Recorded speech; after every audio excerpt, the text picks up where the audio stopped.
Oh, so we got Bromley up here, and he's looks like he's soying out already. Is he making Effective the soy reps, face? training to failure, exhausting a muscle is not the only thing that causes muscle growth. It's not even the most important one. It's actually the one that gives you the least amount of wiggle room to make changes when the training stops getting effective. Now, I haven't Pause that. seen this level What of Pause What is that, this? man. He's going to Run it elaborate on back. this, but holy Yeah, smoke! run it back. We're gonna hit the first part of that small segment, and then we'll hit the second. Yeah. So Renee, please understand, bro. This what he just said is why he's getting A-logged. It's why we're calling him fat and stuff because he's mad. Understand? Listen to what he said. He's mad because you can't say what we just said. What we say. You're not allowed to say what he said. We say. You understand? And we can't say it. And you're gonna find out why in a second. Let's hit it. the training stops getting effective. Now, I haven't seen this level of culty shit since I put out the I Hate Westside video. I did take that down for a couple of reasons. I think I had said a couple things in it that weren't specifically correct, and it wasn't my best work. Like the quality wasn't good. I wasn't happy with it. I had meant to revisit it, but after Lou passed, it wasn't urgent. It seemed like in bad taste, so I just never got around to it.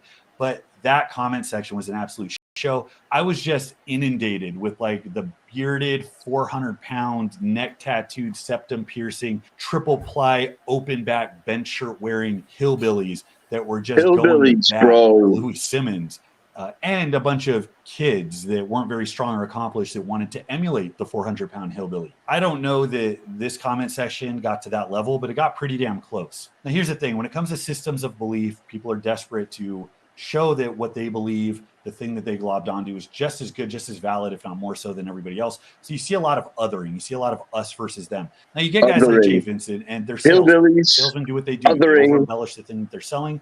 And in a field like this, where it's really hard to break through because the shit that works has been around for like 70 years, it's not sexy. It doesn't make you stand out to just put out basically good knowledge. It's like we want to talk about what works, right? The shit that works. If we go back to the beginning, which is where I really wanted to restart on that intro statement that he made about keep this timestamp. This is 128. Sorry, that was 128 in. Let's just roll back to the beginning and come back to where you just stopped. Effective reps, training to failure, exhausting a muscle is not the only thing that causes muscle growth. It's not even the most important one. It's actually the one that gives you the least. What else causes a muscle to grow, Ben? Oh.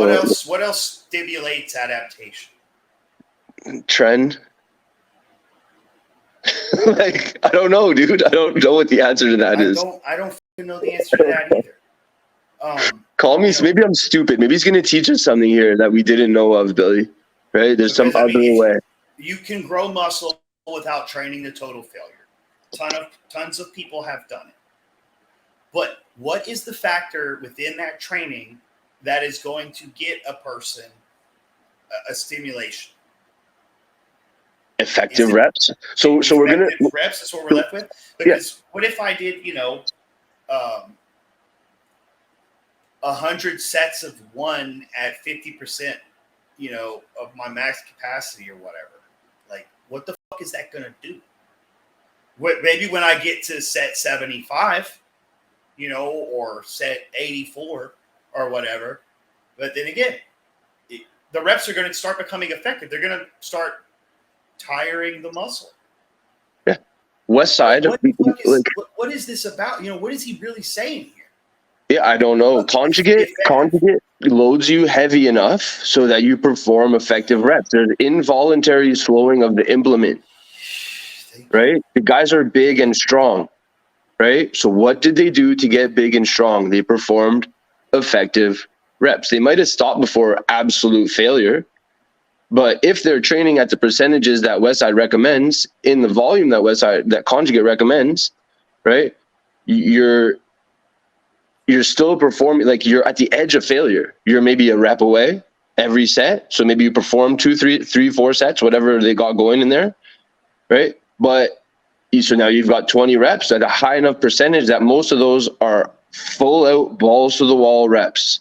where you're not doing a sixth one or a seventh one or whatever it is.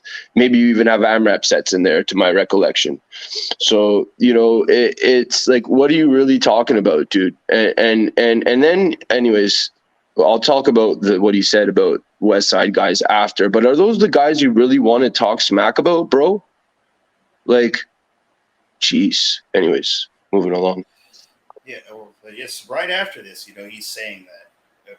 Go ahead, play it. Amount of wiggle room to make changes when the training stops getting affected. Now, I haven't seen this level. Where would you wiggle away from effective reps? And how would you get a stimulus if you're going to reduce from effective reps? It's insanely flawed logic. So he's assuming he's coming with the presumption that you're going to plateau, right? And that you're going to need a deload, right? And well, so yeah, that's the only thing I could figure that he's actually saying is that when he's going to tweak this to get his stimulus, he's just going to lower the amount of effective reps he's getting so that his systemic fatigue lowers, so that then he can re-enter training with effective reps and receive stimulation and actually be able to recover and adapt from them. Dude. So the deload is the thing that is pre-programmed into his system because it is the only natural or logical conclusion to come to if you're doing too much volume with effective reps present. You will have to deload at a certain point. Yep. You know? And you will plateau eventually because you accumulated too much systemic fatigue. So he's missing the major component, the main point of HIIT and everything that Mike said. Mike was saying that you have to recover from the work you do before you do more work. Yes. The end. So when do you grow? It's not during the workout, bro. You know, it's when you're at home, after, while you're resting. And the way you know you had a good workout is when you get in the gym the next time and you progressed. You got another rep out or you got more weight on the implement. And so, like, he can't wrap his head around the fact that his programming sucks. And he's accumulating systemic fatigue on his athletes. He accumulated systemic fatigue on himself. And it's like breaking his brain. He's having cognitive dissonance, fixating on the one aspect, which is training to failure, which we all know is universally absolutely necessary to stimulate muscle growth. I mean, it's a absolutely flawless way to get effective reps in. Yeah. And then what he's saying... Yeah, that's the bottom line. And then what he's saying is you're unequivocally going to run into a plateau or you know, into the wall, like they say, and you're going to have to start to make adjustments. And if you're trained to failure, you don't have any play in the variables. So it's like, it's just what you're saying, dude, is not relevant to a properly applied HIIT method because you're not going to plateau because every time you train, you're recovered. 100%. Okay, Bromley, let's hear since I put out the I Hate West Side video. I did take that down for a couple of reasons. Let's go to 128, producer. We stand out to just put out basically good knowledge. So you need a hook. And the way that these guys get a hook, just like Joel Seedman, and it's just like any you got to pause. Sorry. So first, I'm just going to address the hillbilly thing. So this is like this is a prejudice term, right, that he's using against a certain group of people. Okay. It's a culturally prejudiced term. And then he's talking about othering, which is like a social justice warrior type of term, talking about, you know, people creating division. So who are you, bro? Who are you, Bromley? You're talking about people that look like you, bro, and calling them hillbillies. And then you're talking about othering. So that's some scumbag behavior, in my opinion. Okay. And Renee, I'm going to hold our fat friend's feet to the fire. And I'm not going to apologize for it. You understand? So don't come get mad at me, bro. Don't get mad at me when this guy's running his mouth in this way at dudes who he would never say it to their face. This is not acceptable. This is internet behavior. And when you're a man with a code, you don't behave in this way. Do you understand? And so I have no problem saying it because, believe it or not, I'm the kind of person who stands on their shit. When I say something on the internet, I mean it. Come across, they find some small little bit of truth, or they find some small perspective, some little corner of this bigger field. They take it and they stretch it out, and they try to make an entire platform out of it, and they convince you that this is my really, bad. Pause again. I'm sorry. We took 3 variables. We took the 3 key variables in training, and we meshed them together and logically understand each one of them's place and how to produce the most efficient, time-effective way to train that will guarantee you results. That's what we did. I didn't take one thing and stretch it out. No, I think volume training takes one thing and stretches it out. And that's why there's 500 different programs on Bromley's site. Yep. You know? And Joe Seedman, is Joel or Joel Seedman? Anyways, it doesn't matter. Dr. Joel Seedman is the biggest charlatan fool that exists in fitness on the internet. This guy is nonsense. This guy got rich. This guy trains pro athletes and destroys them. He has no business being out there. Joel Seedman, his logic. We will eventually we'll do videos logging Joel Seedman. He sucks. Okay, but I believe it was Mark Asanovich did the. We're gonna do that coming up soon, which was and that's gonna be a long episode because we're gonna have to clip that out or something because it was an hour and a half interview with our friend Jay Vincent. Who or the person that Jay Vincent, somebody we appreciate. We don't actually know Jay Vincent, but we're gonna get to know him. I don't even know of Jay Vincent. So Jay Vincent's he's a YouTube guy who does talks like us about HIIT basically. So he's on the squad even if he doesn't know we're on the same squad. What denomination is he? So what kind of athlete? Like he's like a bodybuilder. I was making the joke of the Bromley. Yeah. And there's 80,000 denominations, you know. Yeah, silly. My bad. That one went over old Akil's head. But dude, so like, it's like you're trying to say that it's what he's trying to say is that there's a novelty. Like HIIT is a novelty take because Seaman is like a novelty type cat. You know, where like he's gonna like he has guys like standing on one foot, like pulling on a thing and then doing a press with the other hand and stuff like this level of nonsense, right? Playing with stability. Oh, yeah, like the Obama workout on elevator. Yeah, that kind of stuff. Yeah. Just the real nonsense, you know. Like he's doing Bosu stuff and just insanity. So like you can't come to us and then throw us in the same boat as a Joel Seedman as an argument against high intensity training. Like it's straw manning, it's ad hominem, and fundamentally it's an insult. So you're also doing like some character assassination, right? So ad hominem, I guess. But yeah, so straw manning, you know, the trifecta. And my thing here is like he never defines the theory of high intensity training because like if I was going to come at something, I would define whatever it was. I would list its principles and I would systematically walk through them. This does not happen. Happen. He mentions effective reps and then he mentions, training to failure and then says that's not everything. In fact, there's even a better thing. Well, what's that better thing? Doesn't even say that. That's it. He's proving that he doesn't understand the theory and that he hasn't actually gone through it. He's just mad at the people who are using certain rhetoric around it because it sounds too authoritarian. Yeah, it sounds too like correct in tone. And so when you're actually correct, you can sound as correct as you want. Like he's doing like a tone police. Don't say that like that. I don't like it. You know, a lot of people said that about Mike.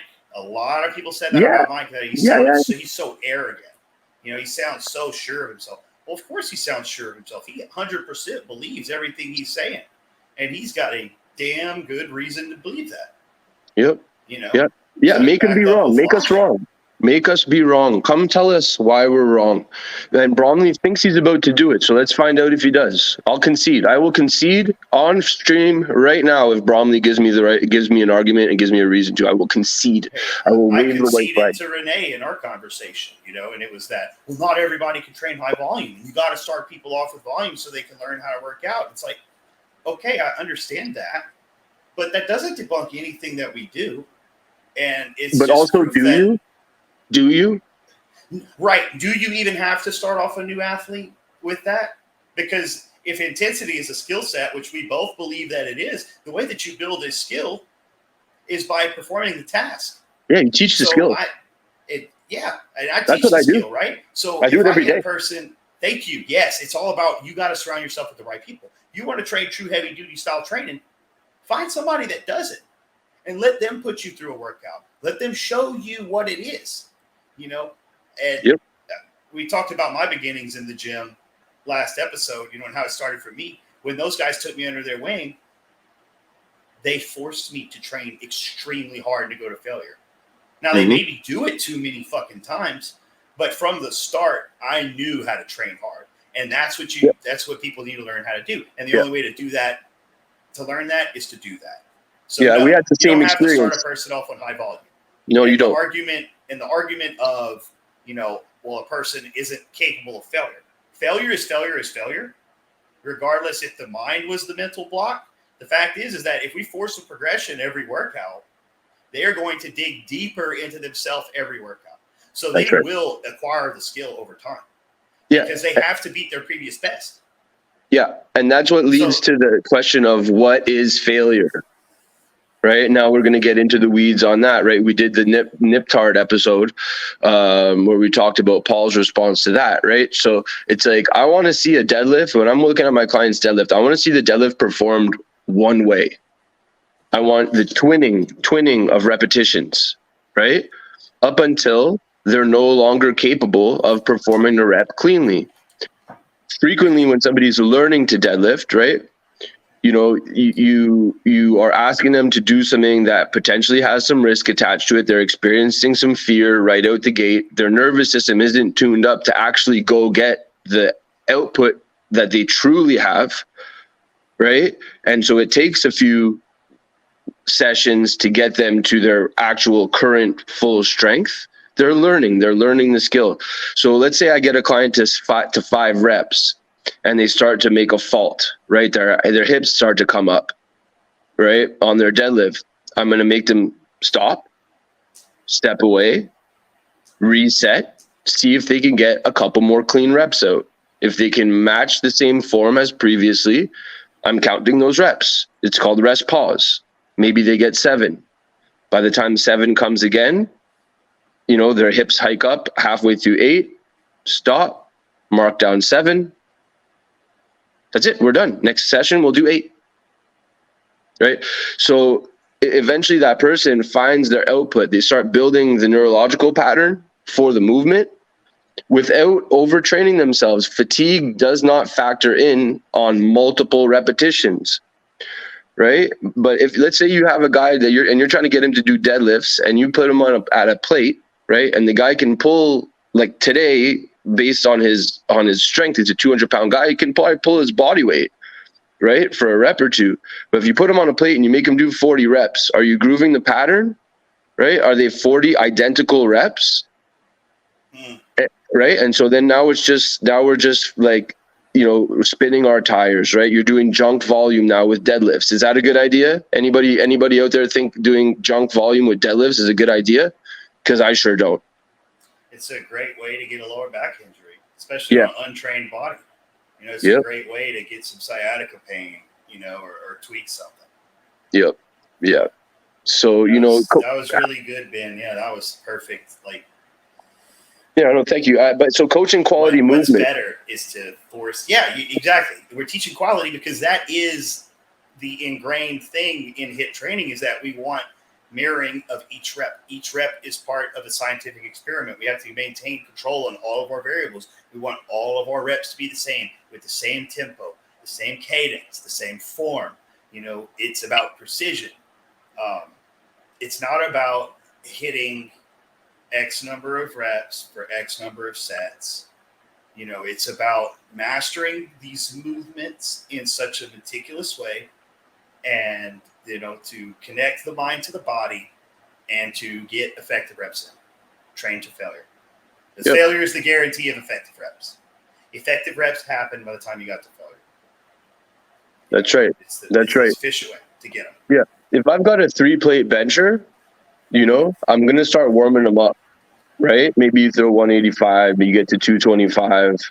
You give them a tempo, right? And then, like a 3-plate bencher, for a rep or 2 reps or 3 reps is not going to be able to get a high intensity top set out at more than 255, 245, 255, something like that.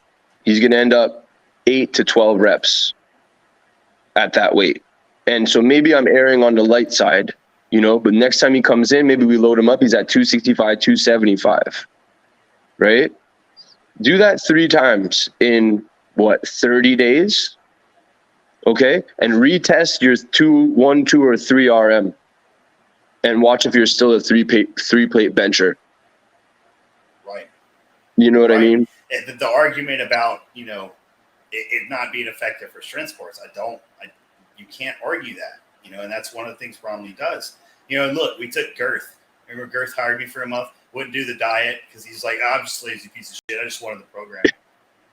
So everybody was asking him how it went, after it was 8 or 12 weeks. And he's like, yeah, it was great, man. Great for strength. Got really strong, because he did a lot of unconventional stuff with a lot of volume. And his report going back to the way he trained before was he got a lot stronger. Mm-hmm. Yeah, no, it's just how it goes, bro. You get stronger. And if you're a beginner, what you're doing is you're turning up that. So like, what is muscle tone, right? Tone is like a dial on a stereo, right? So tone is like your brain's ability to put out the signal, right? If you have highly toned muscles, you can apply force, right? So we're taking that muscle tone and we're turning that dial towards maximum output. You're making the stereo match the amplifier, And so in a beginner, once that starts to happen, they're as strong as they're going to be in that movement. They reach their true natural strength. They've grooved in the pattern, right? As you go in the beginning, and through that process, you gain a significant amount of muscle. That's why it looks amazing for a normie in the first 2 to 6 weeks. They just get results on results on results, and at the end, they're stronger than they've ever been. So anyways, I digress a little bit. Let's hear more Bromley. Well, we got a Jim Roberts. Shout out to my boy Billy. Earthquakes for footsteps and an eclipse for a shadow. Titan. That's what's up, brother. Hey. Yeah, man. I gotta live up to the image you guys see me as. So Jimbo, cut out for me. It's lovely to see Jimbo in here, man. God bless you, brother. Knowledge, life, eternal youth, and this is where you need to be. And people get off on that because it does give them this camp to be a part of. It makes the world seem smaller, more simple, more easy to understand. And it also gives them something to fight against. That's a big component of our modern lives. We live most of us in the first world where everybody eats, most people have shelter. Our lives are somewhat comfortable. So we did like take to it passionately. find battles. We figured We out don't that things have could be so struggle in much our life. simpler. We will invent Mm-hmm. it. And The we people who are the liars, most people that insecure, I think, are the confuse most. Why wouldn't you want to do that? Yeah, man. It's like, why wouldn't you want to simplify the environment around you? Why are you looking for everything to be so complicated and random that you actually don't understand anything? Nobody wants to live like this. It actually flies in the face of critical thought. What is critical thought? You're trying to distill things down to applicable axioms and heuristics that produce reproducible, consistent results, predictability, right? The world works a certain way, bro. And if your mind can't pull back and observe how that thing plays out, you know, if aliens came down, or if you zoomed out of the world and you watched human beings move around in their behaviors daily, it's entirely predictable. We're like lemmings. We don't have the agency high enough to be random. Our biology and our instincts, our development drives our behavior to 90 to 95%. So the people with the highest agency are going to be able to apply their critical thought, observe trends, right? Observe certain variables, develop axioms and heuristics that you can actually apply that produce reproducible, consistent results. If the world was random in the way that Bromley is saying, how would you build a house? How would you build a building, right? How would you fly a plane? There are rules, and the rules are real, Bromley, right? How would doctors do surgery? Oh, no, this guy's heart's different than this guy's heart. I don't know how I could do this today. Look, all these valves on this guy, you know? What are you talking about, Bromley? Okay. We'll put too many words in Bromley's mouth. You know, we don't want to give our opposition any more ammunition, but I donned my protective head cap so that I don't see the world in such a confusing way. See that? I found that while you were asking what kind of person would. Yeah, so I keep myself safe. Yeah, it's damn it, Bromley. Well, so I'm sorry. I like a guy who's selling programs on the internet wants you to think that the world doesn't make any sense and that you're not going to figure out how to train properly. So you buy his program. Right? Yeah, well, you know, he's the gate. It's gatekeeping. Bottom line, it's gatekeeping. I mean, you know, no, the world isn't as small as you think it is. You know, it's where you need the. Oh, damn it! I can't think of my Masonic words. You need the initiated to lead you and guide you. You know, right. Whereas you or I just talk about the simple, very, very simple principles of what they are and how to apply them.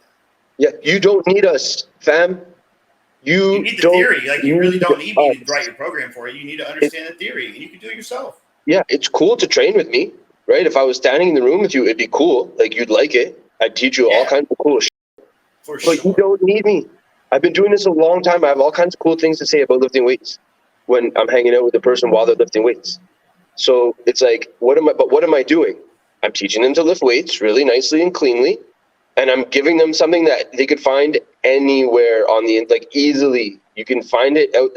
I didn't make any of this stuff up, bro. I'm not the guru. I'm not the person you need, right? Like, in that sense, right? You don't need to rely on me. You're you, and you go do it. You got it. You know what I mean, fam? Like, you guys have the goods already. You show up, you're good to go. You don't need Bromley and his 500 programs, and you don't need me. You need Daddy Mike. Have that thing to push against. I think of a lot of like religious parallels because there's like mainstream Jews, I make those every podcast. Muslims, but then there's like Jehovah's Witnesses. Yeah. I make religious parallels every podcast. Yeah, because there are religious parallels. It, like, I don't, you know, like, so the guy's an atheist. So an atheist thinks that, like, science is the most important, like, you know, science is God, right? Science is this man's religion, right? And so he's a priest of, you know, this sort of way of thinking. Like, you are the thing that you're saying that we are, bro. You understand?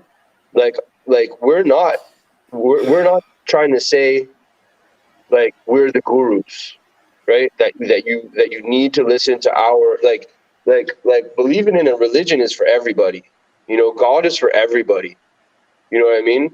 If the world doesn't have like reasonable explanations, then you need a Bromley to come hold your hand, right? Because you're scared, you're lost and scared because you don't have the Lord. Anyways.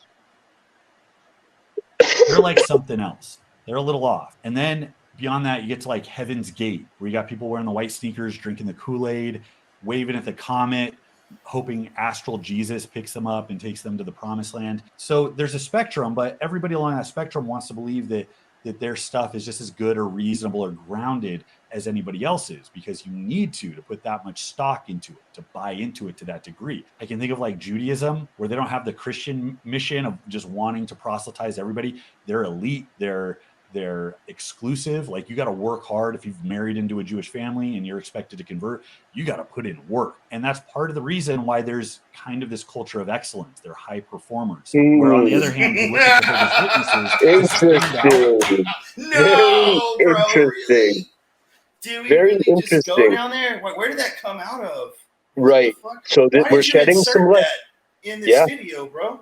Well, he's saying we're making religious like arguments. And what did he just go do? He told me who the chosen ones were. The elite ones, the hard workers, bro. The people you need to strive to be like, bro. You know what I mean? The gurus who are going to tell you how the world goes, bro. Putting in that work. Dude, that just happened. I didn't watch this video. I had no idea that was coming. Oh, I knew. Bro. I know. What? I know. Like, he made fun of Astral Jesus and then went to the elites. Elites? Yeah. Put in work. That's why they're such high performers. Yeah, They're like actually not, if you want to read up, if you want to actually look at statistics, they're actually not. They're just higher represented. Yeah, like if you're not one of them, you're just a DYEL, right? You know what I mean? Oh my God. You're a DYEL of life, right? Like, because they're rocking life in the right way because they're elite and they do work. And if you don't do that type of work and hold yourself to that kind of standard, then you're a DYEL. You know what I'm saying? Oh my God, bro. Just get a rabbi as your coach. Yeah, dude. They'll teach you how to work hard, dude. He'll teach you all the other variables you need to know about, except for the important ones, and that's what's going to get you jacked. No, it's not about effective reps or intensity. No, it's about the other stuff, bro. It's about training till you hit a plateau. And then knowing what you need to do when you hit the plateau. Yeah, and then you have to consult your spiritual leader, because you're lost. You got no more gains. What do I do? Once a month you got to bring in your training thing to get it signed off on by your rabbi, so you could continue to lift weights. Right? You got to smell your logbook. They have a very specific method for getting their ranks up, and it involves scraping the bottom of the barrel. And that's how you get parents that won't let their kids celebrate birthdays, but then they're like raging alcoholics. These camps, like the Joel Seedman camp, the high intensity camp, these camps exist because they scrape the bottom of the barrel. And that is evident by the awful commentary in the comments. If I'm going down the list of things that I saw multiple people try to say that effort or failure or effective reps are the only thing that matters. I mean, even you can argue it's the most important thing, or that it's somehow uniquely better or different than any of the other things that trigger growth. But there were people saying it's the only thing that matters. That doesn't even make sense. And ask yourself, if that is the only thing that causes muscle growth, how do people that don't train to failure grow muscle? They hit effective reps. There is volume in the form of tonnage, the number of lifts, the number of sets, the rep range you're working in. There's intensity, not just as effort, the way they use it, but in the textbook definition, which is the average load you're using. You can calculate absolute intensity. What's the heaviest weight you got to today? You can calculate average intensity. And all of these things are connected and they play together. And if you take any one of them and prioritize it, you are going to see adaptation specific to that. I don't even have to consider any of those other things. I don't even think about all those other things, man. I don't even have to. I don't have to consider any of those things. If I understand what the three foundational principles are, or the three primary components of training are, if I understand them and I identify them and I define them, then I can create a logical way to apply it. Can we roll that back really quick? I want to hear that list again. Like, what are you even talking about, bro? Form of tonnage, the number of lifts, the number of sets, the rep range you're working in. there's intensity, not just as effort, the way they use it, but in the textbook definition, which is the average load you're using. You can calculate absolute intensity. What's the heaviest weight you got to today? You can calculate average intensity.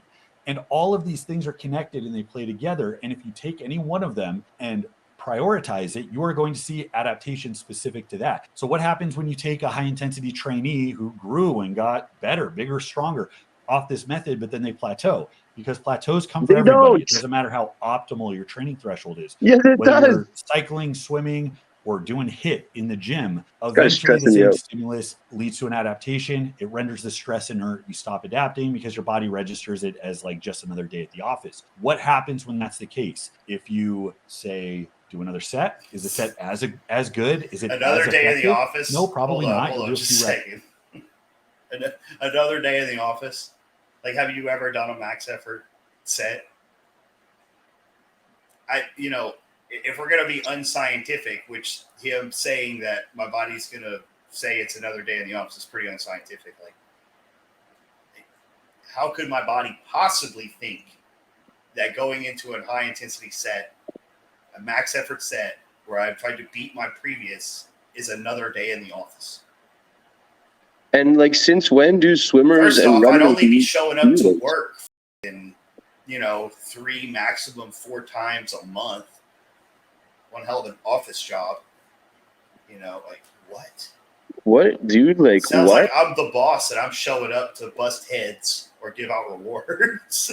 Yeah. So it's, like, this is like rhetorical obfuscation 101. Right? I'm the only guy who can calculate all those things out for you. Right? I'm the one that's going to show you how much tonnage you did and how that resulted in X, or I'm going to show you your average intensity and how that resulted in Y. Right? Like, and so there's going to be one thing that's going to tie any. He's saying base any training program on any one of those variables, and you'll have adaptations linked to that variable. When in reality, any training program you base off any of those variables is going to have one consistent variable, which is effective reps. And if you don't recover workout to workout, you will need to deload. And if you don't recover workout to workout, you'll need to deload. And if you do recover, then you won't hit a plateau because you rested and you allowed for the adaptation to occur. The adaptation is the thing that drives the progression. It doesn't drive you towards like systemic fatigue requiring a deload. If that happens, you didn't adapt, dude. You didn't get stronger. You got stronger arguably in a small window, and then you hit your plateau. And now if you stay on that plateau, eventually you're going to get weaker. You know what I mean? You're not going to be able to pull the same weights, right? If you don't recover, if you don't recover probably between 2 deadlift days, are you pulling the same? and I think the argument that some people are going to make for this is that well, he's talking about for at the highest elite level, that you need to consider all these variables, and you have this very specific, much more complex and detailed training systems and methods for these elites that are at the top 0.1%. And my statement to that is like, okay, hypothetically, if that is the case, either way, we're dealing with the other 99.9% of the population who shouldn't even think about any of that other shit. It's totally irrelevant and erroneous to them. You know what I mean?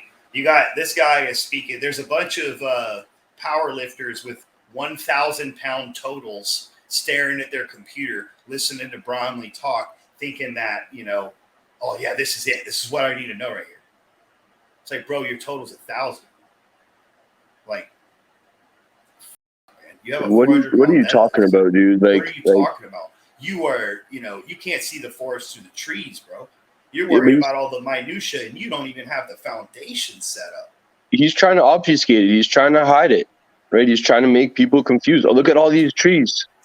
Look at all these different trees. There's thousands of trees here. I didn't even put that together like that. You know what I mean, right? Yeah, it's like, look at all these trees. Look at all these trees. This can't be a forest. There could be no trail through this path. You'll never make it to the other side of this forest. Look at all these trees. It's nonsense, bro. Let's hear him keep going. Less, you'll have a little more total cumulative fatigue. But in essence, you just doubled your volume. You doubled the number of lifts. You doubled the tonnage. You know what happens when you do that? Each day, I commit to What strive. does he commit to? I'm curious. What kind of sponsors does he have? Body We don't have to goals. watch the That's why volume phases in barbell sports are also called hypertrophy phases, because we observe that across the board. Well, if you're running through something like a Shako template where you're like RIR 4 or 5 on most of the sets, how do these lifters get bigger and stronger? They get bigger and stronger not because the quote unquote effective reps are the only thing that make you bigger and stronger. Even if you're not training to failure, handling greater intensity or doing more total work or working in a different rep range all triggers muscle growth. And how effective it is depends on what you did before that, not on any one of them somehow magically being better than the others. This is the backbone of how training works, of how programming works. It is the basic recognition that the same thing doesn't work over time, and that to perform at the highest level over here, you have to break that into constituent parts, prioritize the order in which you should develop those, set yourself up for success once it's time to do the most specific thing. So you have that directionality, but you also have the novelty, the variety over time that causes growth after you've gotten stagnant. Every single one of these people in the comments doesn't understand this. And this is foundational to literally every single aspect of strength training. Effective reps, training to failure, exhausting a muscle is not the only thing that causes muscle growth. It's not even the most important one. It's actually the one that gives you the least amount of wiggle room to make changes when the training stops getting effective. And I went into the comments trying to be reasonable. I was looking for the person who's going to be the ambassador, the person with the education and the depth of knowledge and the practical experience. I was like, where's the Mike Israetel of HIIT? And I don't think there is, because to be that person, you have to have experience. You have to understand all the perspectives. You have to see the entire puzzle, and you have to be rational and reasonable. And to be a proponent of high intensity, the way that these guys are, you have to have a lot of assumptions, a lot of beliefs that are not grounded in reality. So to be completely crystal clear, this is where I stand on HIIT. I believe the high intensity principles can absolutely work. I believe that they have worked for a lot of people, and I believe that there's trade-offs, like with everything. And for some people, the trade-offs might make sense. The issue I have is the claim that it is the only way to train, and all of these sub-beliefs that make up that belief that are all completely incorrect. The thing about effective reps and training to failure being the only thing that causes muscle growth is flat out false. It's not even worth considering or acknowledging. If you believe that, you just told me in no uncertain terms that you have extremely limited experience in the academic component of strength training, because if this was part of the quote unquote total science, then you would see it in textbooks. It's not in textbooks. You actually see traditional periodization making up most of what's in textbooks, which involves the hypertrophy phases being high volume phases. You've also showed me that you haven't taken everything you read in a census textbook, of what the best performance. That's the truth. Yeah, because those are the people that we need to trust in society, right? Is the academics. The academics, the people that fund studies, right? Like, dude, our institutions, the most clear and obvious thing to every person in society right now is that our institutions are fundamentally compromised, right? Everyone knows that. Everybody, if you don't know that, bro, like, I'm sorry for you. I feel bad for you, and like, you're probably gonna pay for Bromley's programs. And so, like, again, it's textbook rhetorical obfuscation, right? HIIT works. Okay, thanks, Bromley. It does work. And so, like, what else works?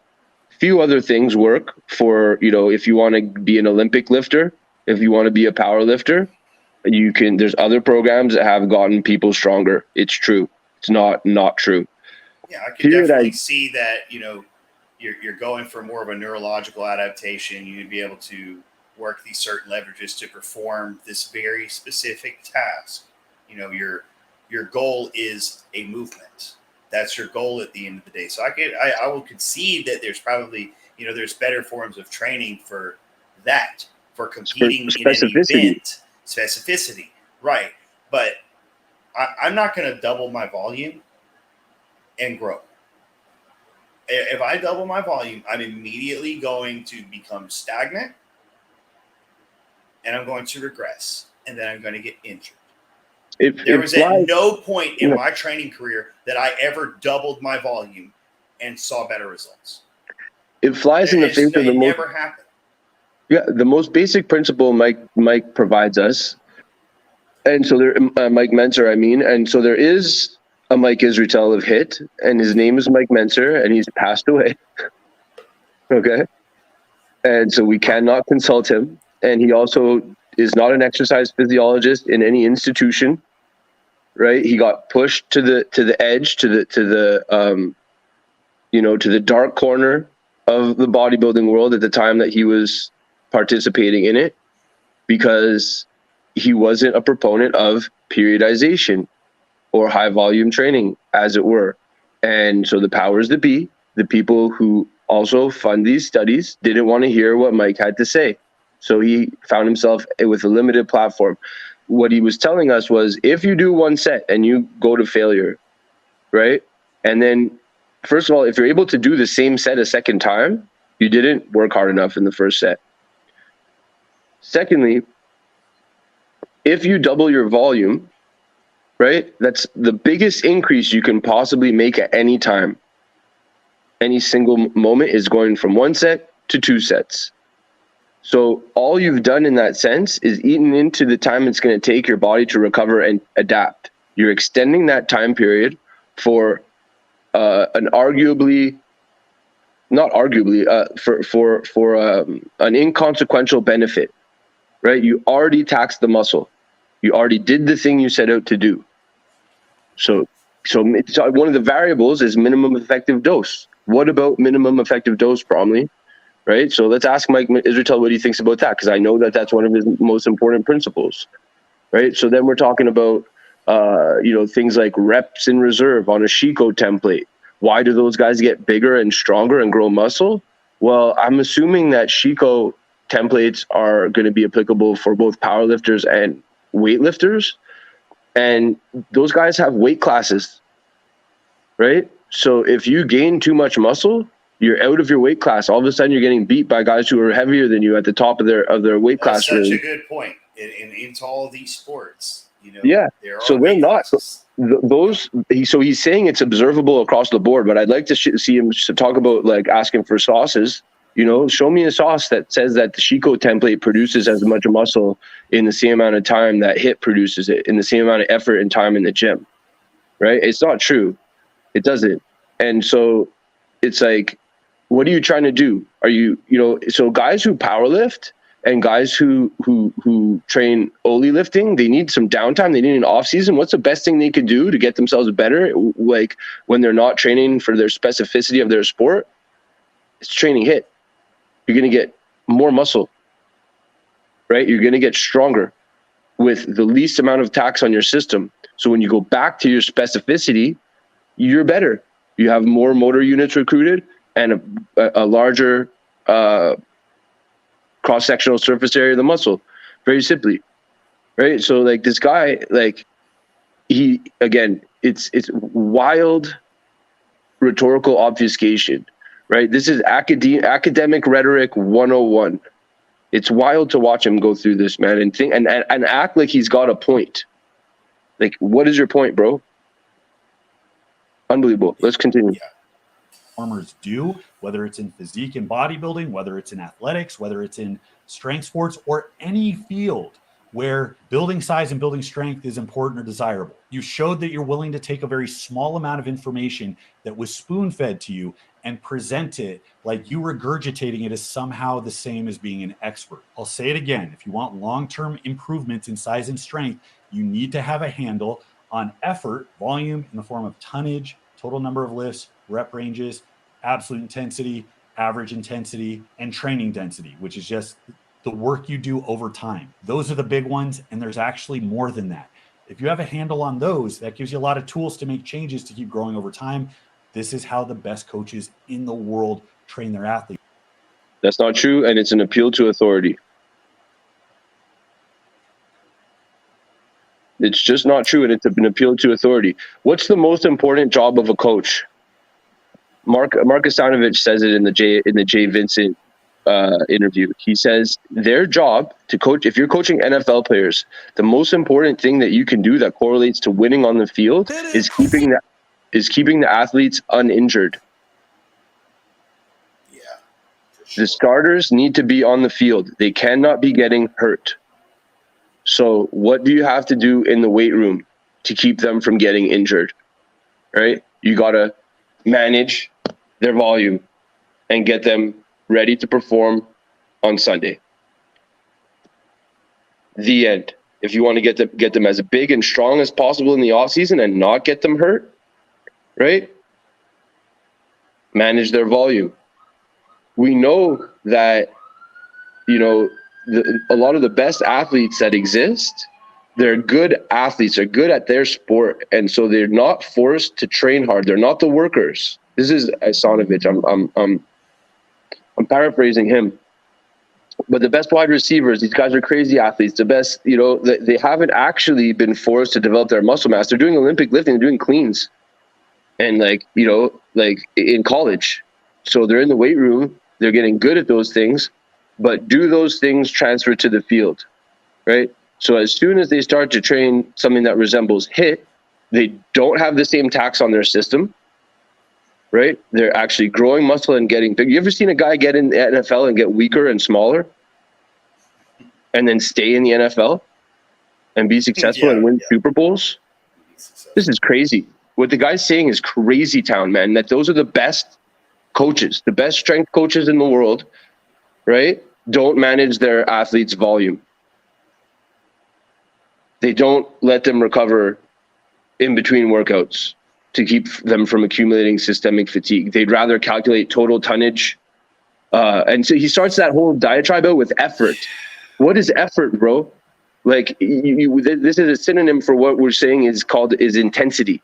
He's saying average intensity is intensity, but really it's just effort. And right? How are you going to measure that variable?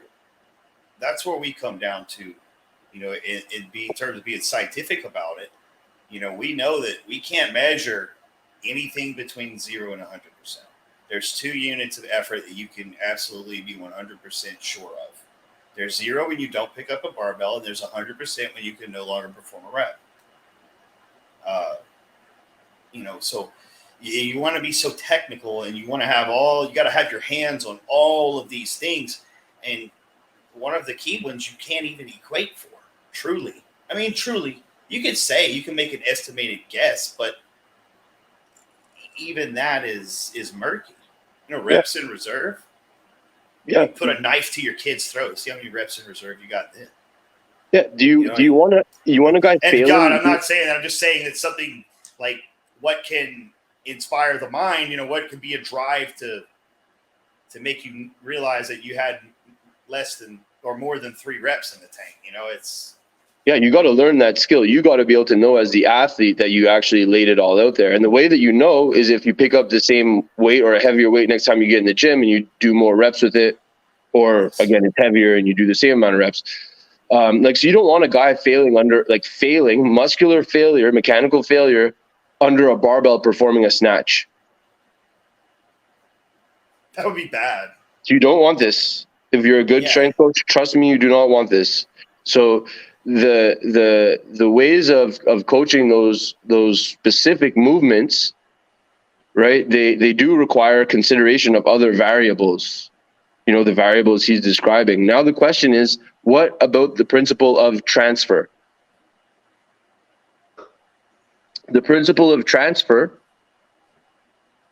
Asanovich says it better than me, but basically does what you just did in the gym help you be better at your sport, right? So do snatches and cleans make a guy who hasn't maxed out his muscle mass? Is that the best thing you could do to get him bigger and stronger and ready for Sunday? It's not. I'll tell you right now, it's not. It's not. It's not the safest thing for his body by any stretch of the imagination. And you can't periodize the Shiko template in the middle of a football season, my dude. You can't, right?